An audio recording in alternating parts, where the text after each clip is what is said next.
Good morning, everyone. Good morning. As far as announcements go, there'll be a board meeting today immediately following church. And I would like to meet with the elders for about 5 minutes immediately after church, just to finalize things on sunrise service, which we're planning on having with the breakfast going back to normal. Let us enter into a time of prayer.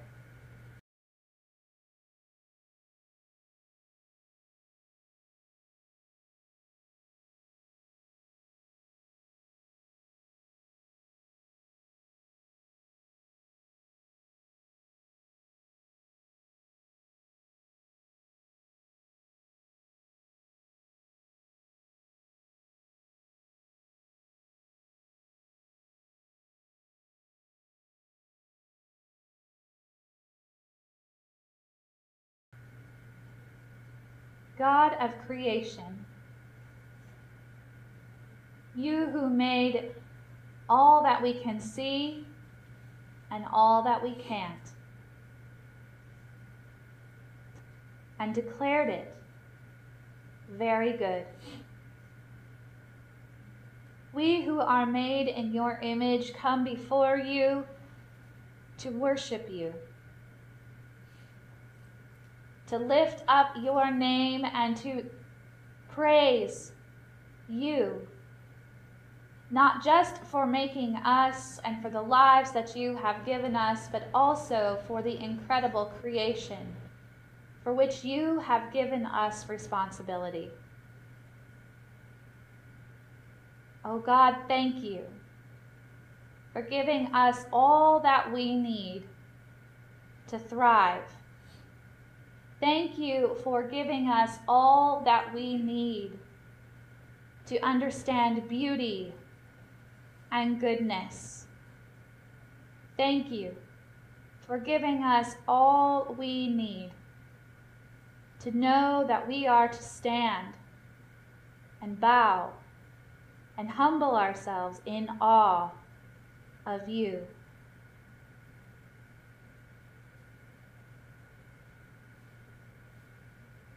God, as we continue in our time of worship this morning, we gather together as brothers and sisters in Christ in this lifelong journey. We gather this morning to celebrate birthdays. We gather together to celebrate life's joys. We gather together to give thanks for this community of faith. And God, we also gather together to lift up in prayer all of those who cannot be with us, whether they are shut in or ill, whether they are traveling, or whether they're struggling and just not sure how they feel about you today. Oh God, we hold them in our hearts and lift them up to you, that you will work your healing and provide your protection. Oh God, we continue to lift up prayers for people around the world who are in the midst of war, who are in the midst of political uncertainty, who are hungry,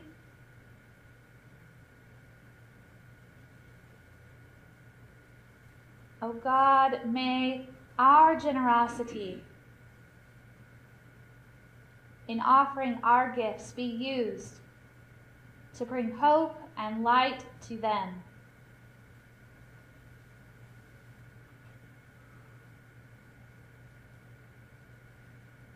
Oh God, hear our prayers, the ones spoken and unspoken. Amen. As we continue in our time of worship this morning,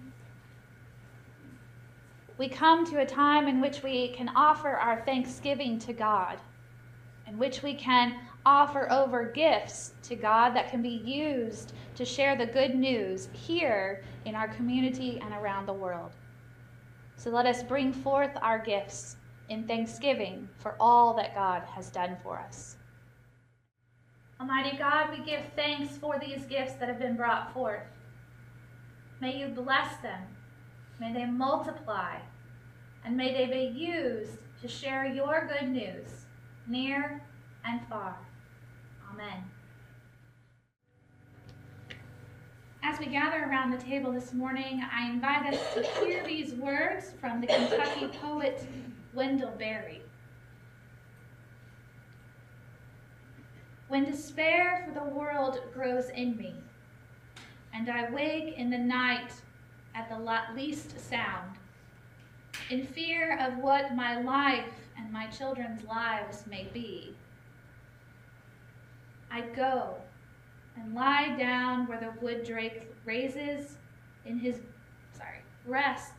beauty on the water, and the great heron feeds. I come into the peace of wild things, who do not tax their lives with forethought of grief. I come into the presence of still water, and I feel above me the day-blind stars waiting with their light. For a time, I rest in the grace of the world and am free.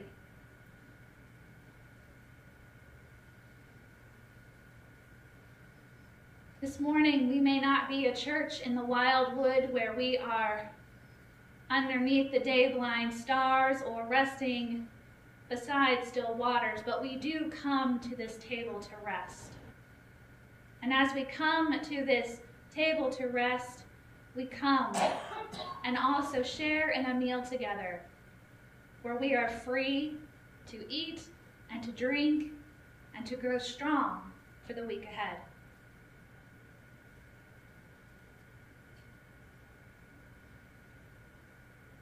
Our dear Heavenly Father, we thank you for bringing us to this table this morning, and we ask that you bless us and all those who could not be with us as we partake of this loaf, for we know it represents the broken body of our Christ that died on the cross in order that our sins may be forgiven.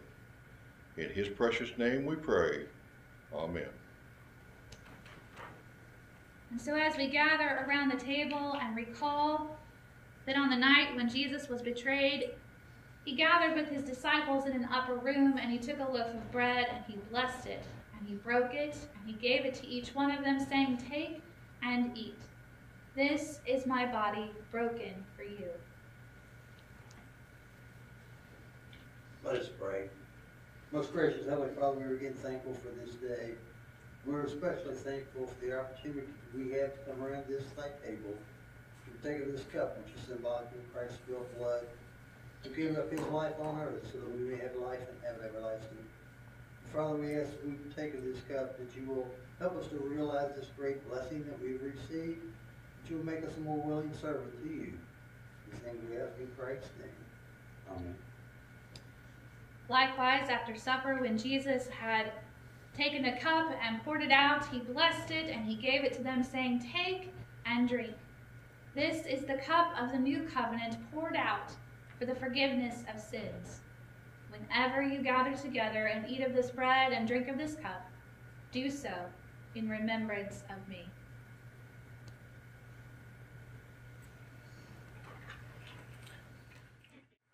If you'd like to follow along in our scripture reading this morning, it comes from the book of Genesis, chapter 1, verses 29 through 31.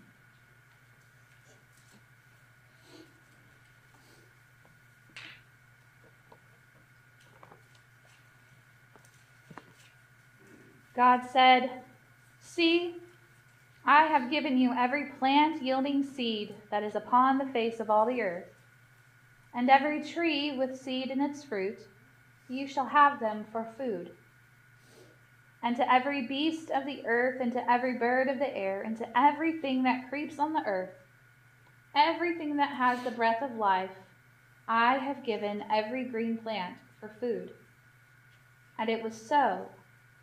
And God saw everything that God had made, and indeed it was very good. And there was evening, and there was morning, the sixth day. The word of God for the people of God. Thanks be to God.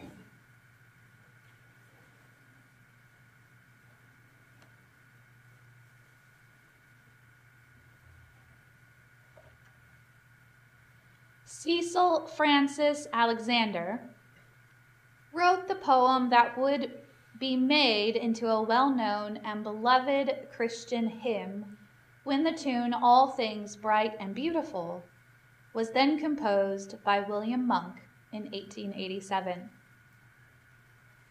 Since then, for most of the English-speaking church-attending world, whenever we hear "all things bright and beautiful," we know that what follows is the Lord God made them all. The words of the poem are beautiful, speaking to a breadth and depth of emotion that nature draws out of each one of us. And two, the words are simple. There's no doubt in of what the author is meaning. God made an incredible creation, and we get to enjoy it every single day.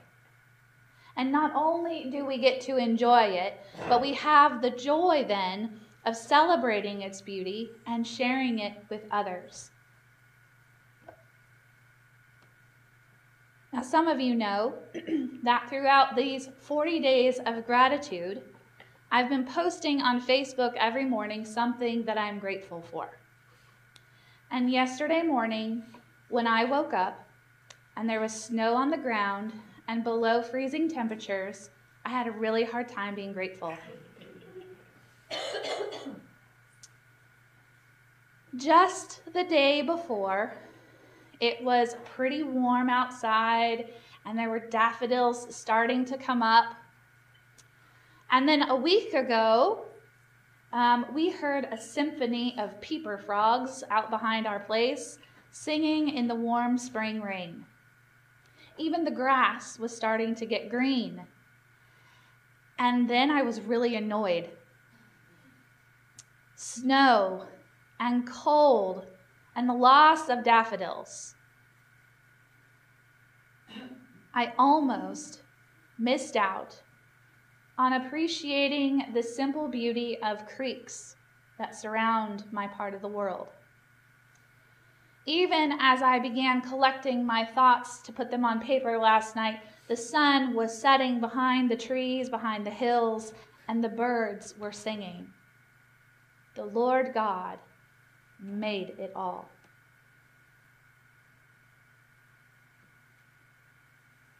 When we read through Genesis 1, we notice that there is a rhythm and a pattern to the writing. And besides it being beautiful and giving us kind of a momentum to read, it is written in that way because it is a liturgy of the early priests to recite in the temple.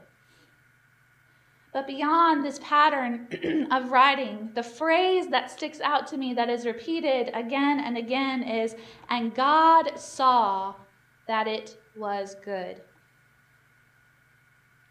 Everything that God has made is good. Nothing and no one is made bad or made wrongly. Everything and everyone made has a purpose. And while most English translations of the Bible say that God gave humans dominion over creation, many Hebrew translations say responsibility. Perhaps there is a big difference in the idea of control and power and responsibility. Or maybe not. Maybe control and power assumes responsibility.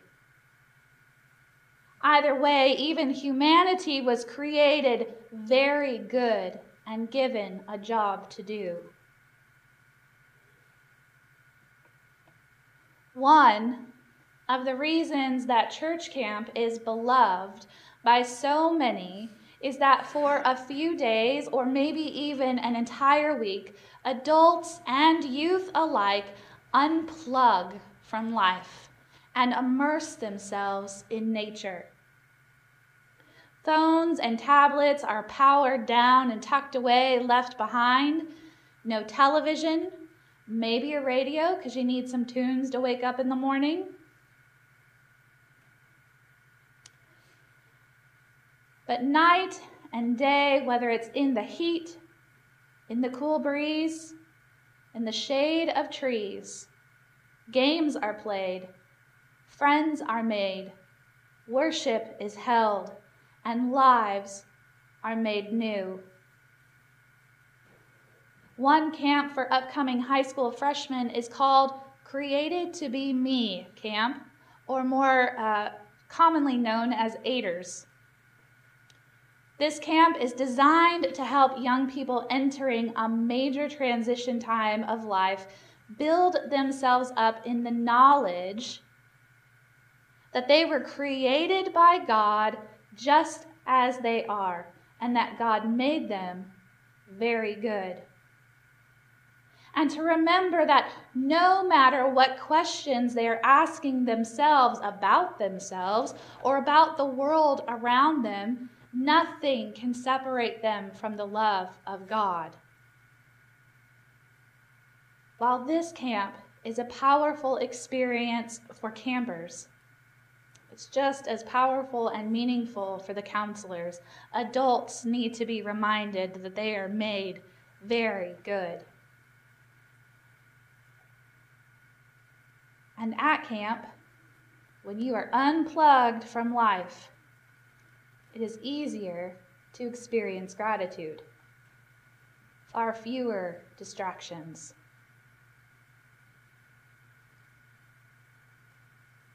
Two, while there is incredible gratitude in the beauty of nature, mountains and green rolling hills of Kentucky. I could drive through Pendleton County and look at the rolling hills all day. Still waters, the wind whispering through the trees, daffodils. Even in the gratitude of this beauty, there is also awe and fear to be found in nature. Tornadoes, hurricanes, floods, wildfires are all part of nature, have always happened and always will happen. While there are not enough words to describe the emotions and struggles after losing one's home or community to a natural disaster, there are some good things that come from these experiences as well.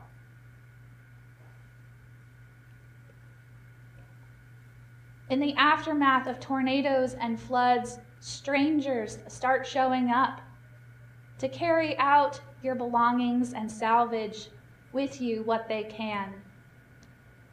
They help rebuild your home and your community. After hurricanes, caravans of electrical workers come from across the country and work day and night to restore the power. After a wildfire, seeds that have lain dormant in the ground for an unknown amount of time begin to spring forth in new life in freshly fertilized soil.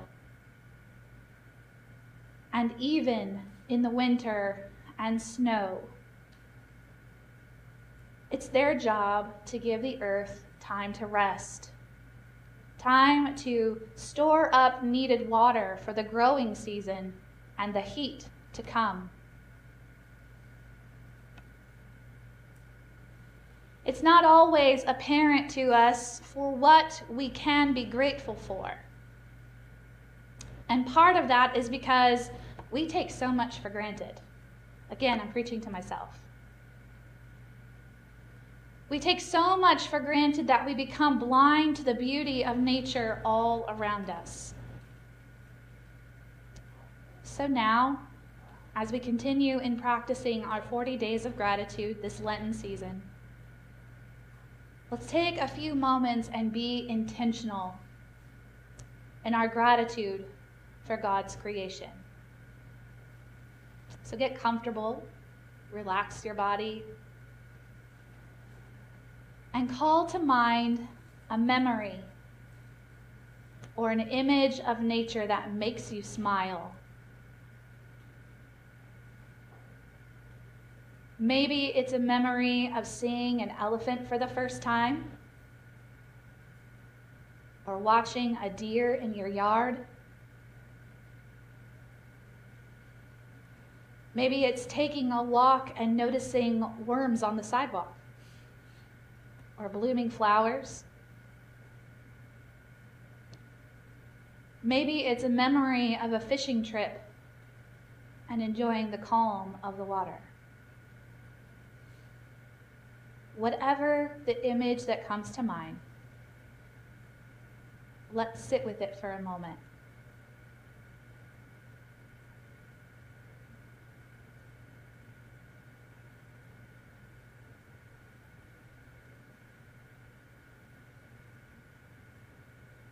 Let us hear. Scriptures say that God looked and saw that everything God had made and said that it was very good. Oh God, we thank you. Amen. As we go from this place and step out into the glorious sunshine, even if it's cold,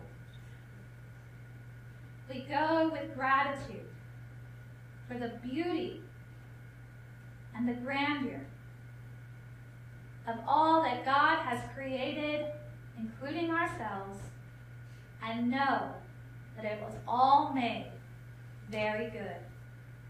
Amen.